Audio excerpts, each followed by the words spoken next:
Well, hey everyone. I just want to explain a few things about ASIO interfaces, and maybe which one to use and how you can use it and how much money it's going to cost.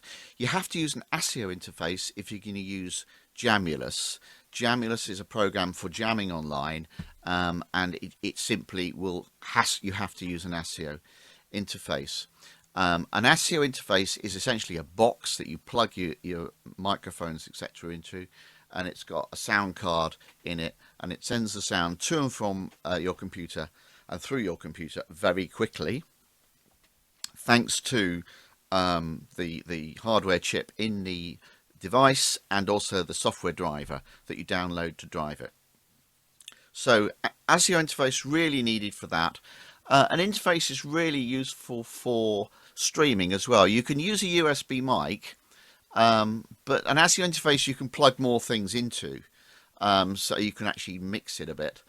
So it's more flexible, but where it comes into its own really is for jamming, I suppose. I think you kind of need it. I should just say some people think that you can get around this using a USB mic or any microphone plugged into your Windows computer and using something called ASIO for All, which is like a software workaround, really, the fact that it's not an ASIO device. I can't get it to work. I can't get it to work at any decent level of kind of usability and reliability. Maybe other people can, I don't know. So for me, I have to get an ASIO interface. Anyway, during lockdown and before, I collected a few ASIO interfaces. I don't know why. I don't. And think of me after lockdown when I have to get rid of all these boxes because I don't think I've got use for them all. Anyway, just to take you through them, I've got them over here. I've got two piles of interfaces here. I'd call these the modern ones, even though these are about 5 years old. And these I'd call the legacy ones. They're about 10 years old, but they're still available and they're quite a lot cheaper. And actually, they do work quite well because the technology hasn't changed that much.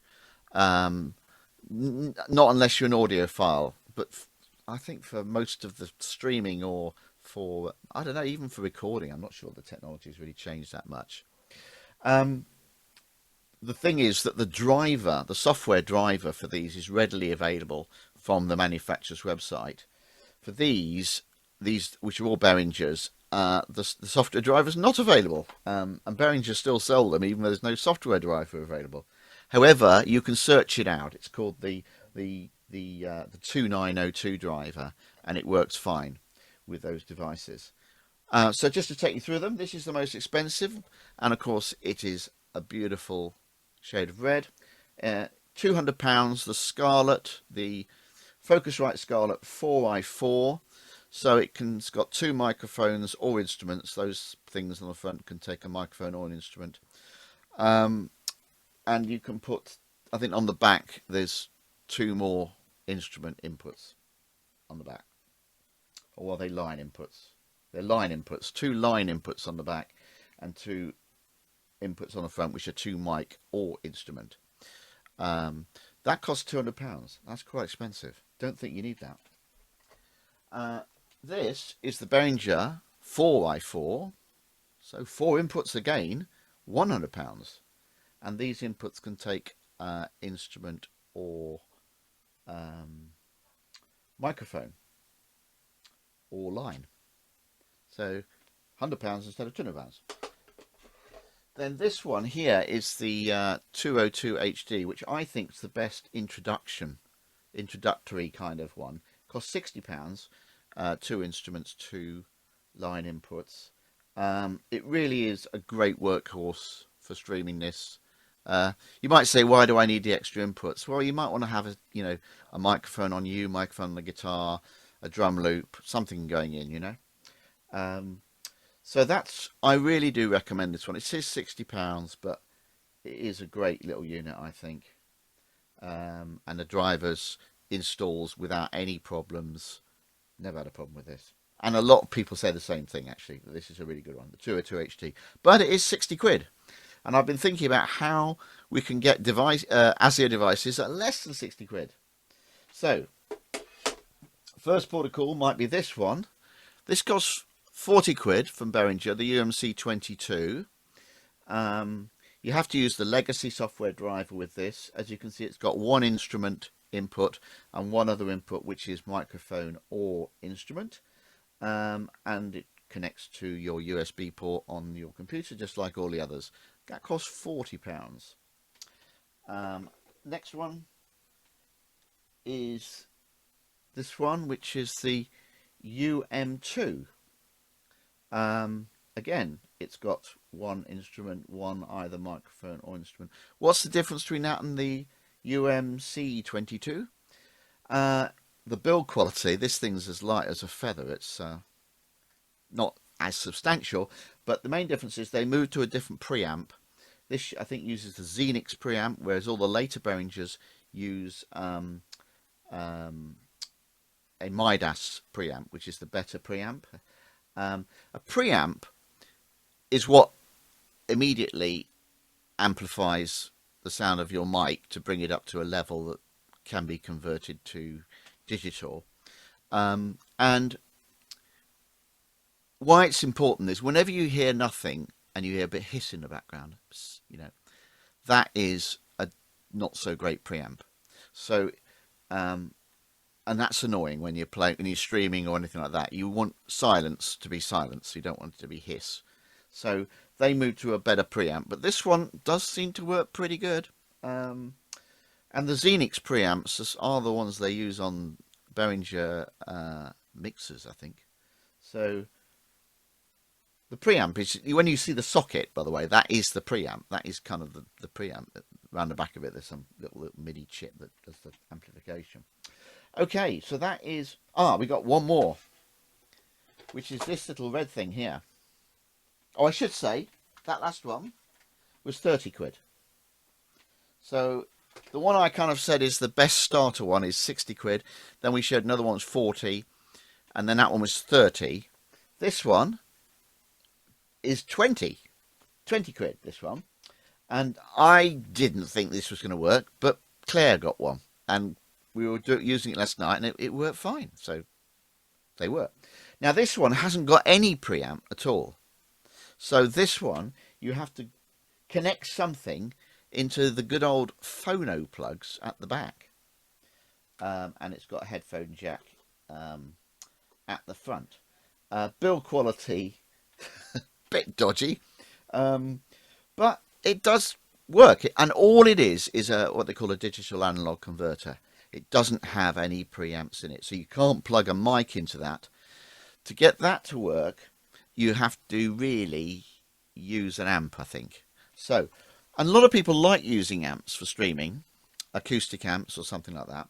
So I've got down here my Roland AC-33, which is an acoustic amp, and I've got my guitar and my microphone going. I've got my guitar and microphone going in there, and from the Roland I've got headphone output here, which is going all the way over to the phonos in the back of this ASIO interface here. So I'm really using the Roland as my mixer and my preamps. I could use a mixer here, by the way, as well, because a mixer has got preamps that build the signal up to a level that the interface could take. And Claire, I think Claire's using a mixer there, but you could use an amp there as well. If you use an amp, of course, or a mixer, you could use the effects on that device. So if I put this, you'll get reverb if I put this up. That should give you a bit of reverb. So that's that. That's the system I've got. Now I am talking to you at the moment through Jamulus.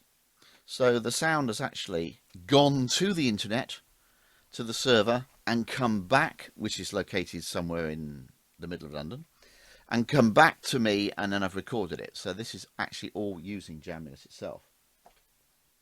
Okay, so that is the setup. Going into my amp, like we often do, like if we're going live, going into the little DA converter. That's USB plugged into the computer, and I've got the Behringer Legacy 2902 driver in the computer that just picks it up automatically. Once this thing, if the driver's installed, this thing picks it up and it'll just run with it. So, put him back there. Rightio. Oh, God. Okay, next.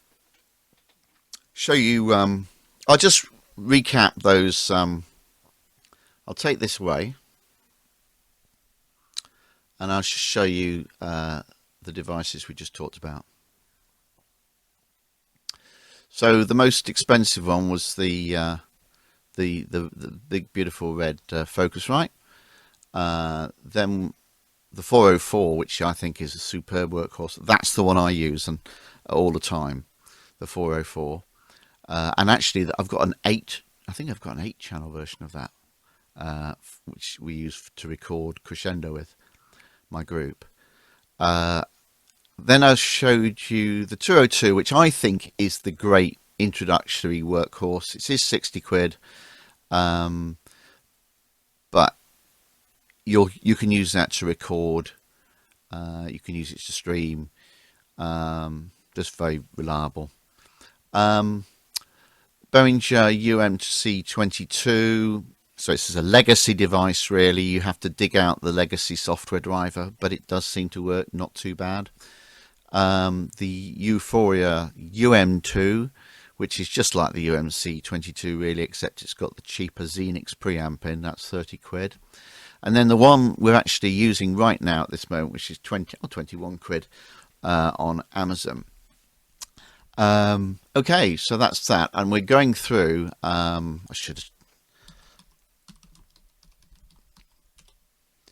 the Roland AC-33. That's the amp I'm using, is one of these things. But I'll show you, I've got another amp here. Well, I'll show you that you can use, kind of any acoustic amp. An acoustic amp will have a microphone input. So a plain old guitar amp, like an electric guitar amp, I'm not quite sure how you get the microphone sound going through.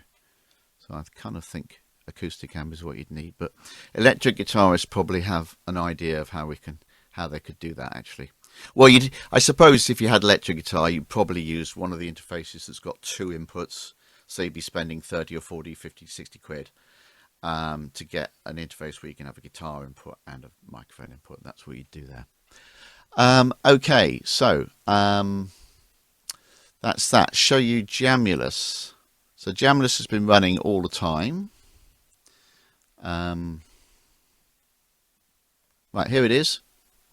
It's just a little program you load up, and in the settings it will have Behringer USB audio for that's the device I'm using, and in the main area of the window there'll be you and any other players. And basically, when you get into Jamulus, what you want to see is all the bars moving, and moving in a kind of, not too high, not too low. I'm just going to go into settings. Sometimes if you go into settings, it goes quiet because it thinks I might change the audio device. But if it does go quiet, I'll come back in a minute. Hang on. So in settings, Behringer USB audio. Yeah, it hasn't gone quiet. That's fine. Mono in, stereo out seems to sound the best. This is important down here, the overall delay. If that goes above 60 milliseconds, you'll find playing in Jamulus a bit painful. As it is, this delay is not really noticeable, but it does tend to drag you back. So sometimes, having a beat track or a click track or a drum loop or drummer, can help keep everyone in time. What else? Just to show you the setup for the Behringer USB. I might well go quiet when I click this, so just bear with me if I do. Oh no, it hasn't. That's good. Here is the Behringer. This is the legacy Behringer driver over here.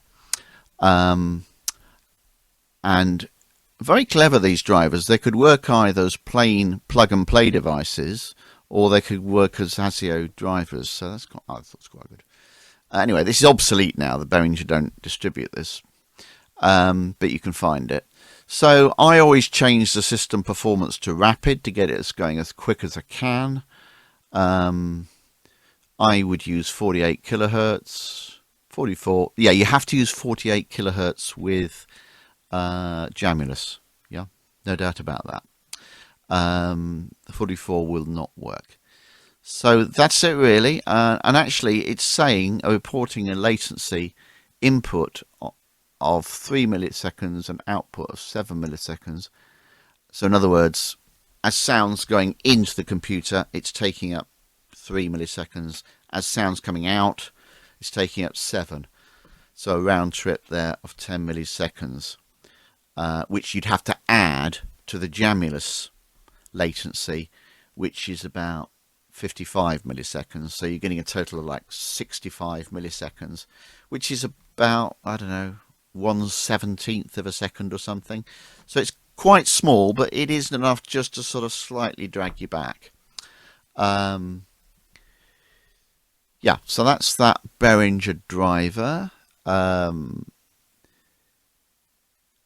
Yeah, and nothing else in the settings really. Behringer USB audio. If you had something else, I mean, I've got other things on this computer, so I sometimes use the UMC ASIO driver that you see in that list. That's for the kind of more expensive Behringers, the ones that start at 60 quid going up, the more modern ones. And you'll see there, I sometimes use this software program, this recording software called Reaper.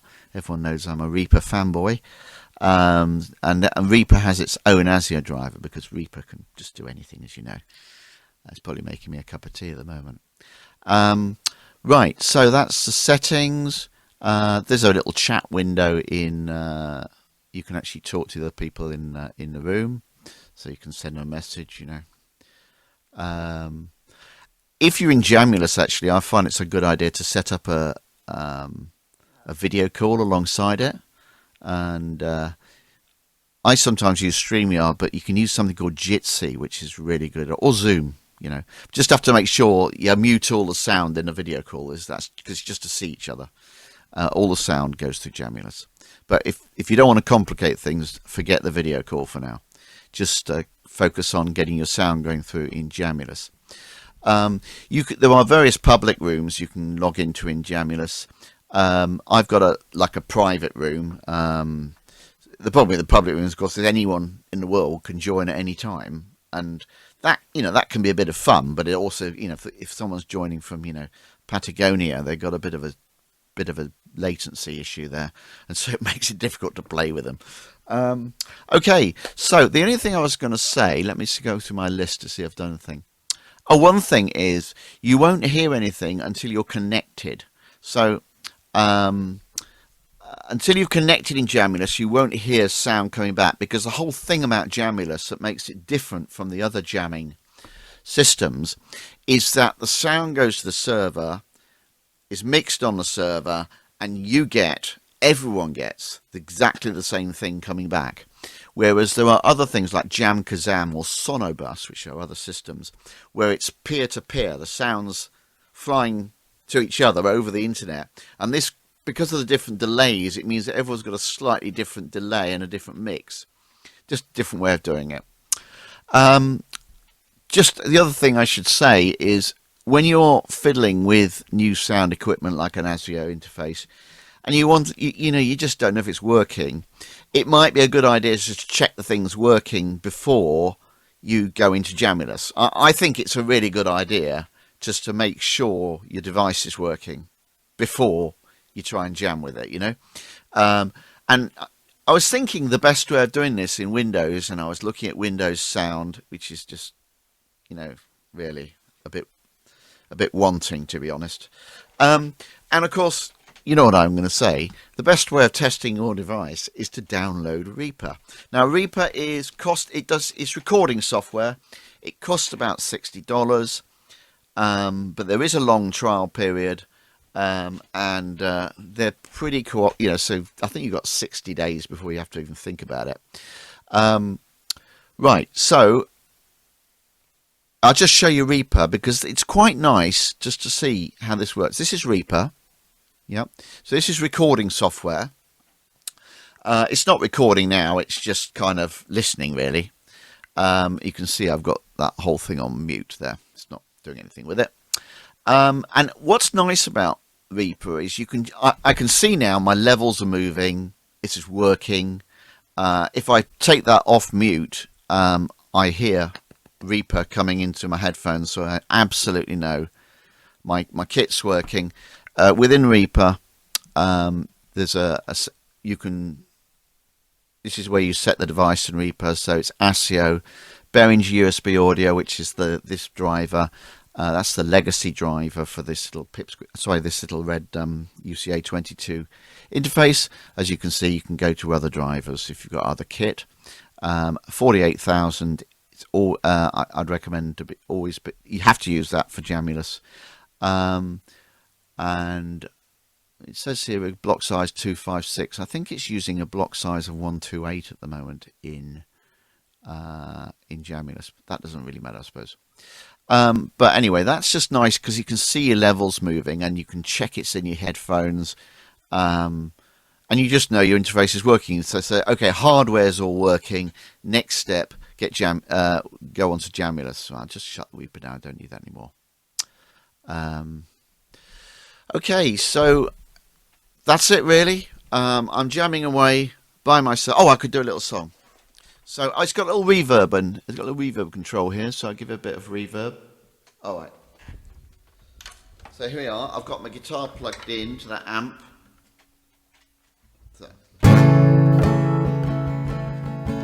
Tom, get your plane right on time.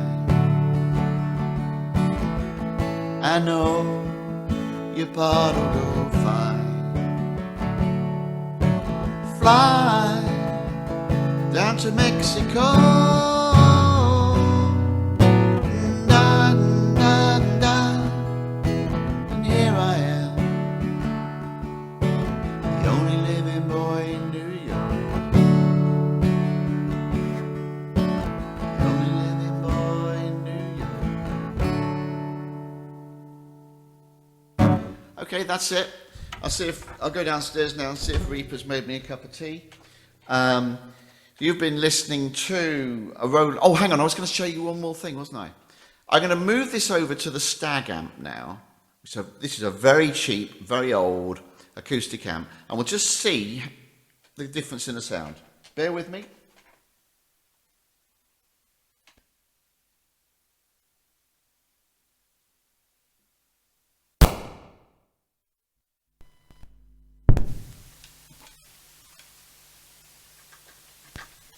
Okay, so hopefully, yeah, you are hearing me again now. I can see the Jamulus things moving. So this is the Stag, and I've got it plugged in, similar. I've got the guitar plugged into the guitar bit, the mic plugged into the microphone input, and I'm using the headphone jack out of the Stag. Maybe I can just show you that. No, I won't bother showing that. I'm not even sure what webcams. Got webcams in front of me. I don't know which one's working. I think they all might be. Anyway, so I've got it set up the same way as the Roland. So, you know, usual inputs, and the output from the amp is not the speaker. It is simply the headphone jack. Now, if you listen, there's a bit more hiss there, isn't there? And I think that's because my guess is that the preamp on the Stag is not quite that great, or maybe it's just the amplifier is quite old or whatever. I'll just go back to the Roland so you can hear the difference. So just this is the Stag, and now we'll go back to the Roland.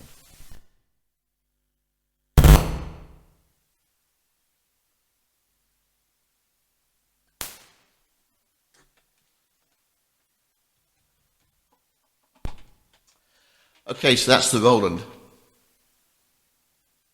Beautiful, isn't it? That's absolutely quiet. So it will, I suppose, when you're using this method, using an amp or even a mixer, the quality of your mixer or amp is going to matter a little bit. I think the Behringer, little Behringer UCA222, is simply going to put in to the computer whatever's coming out your amp.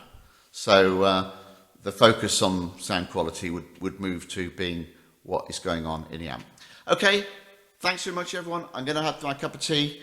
Thank you for listening.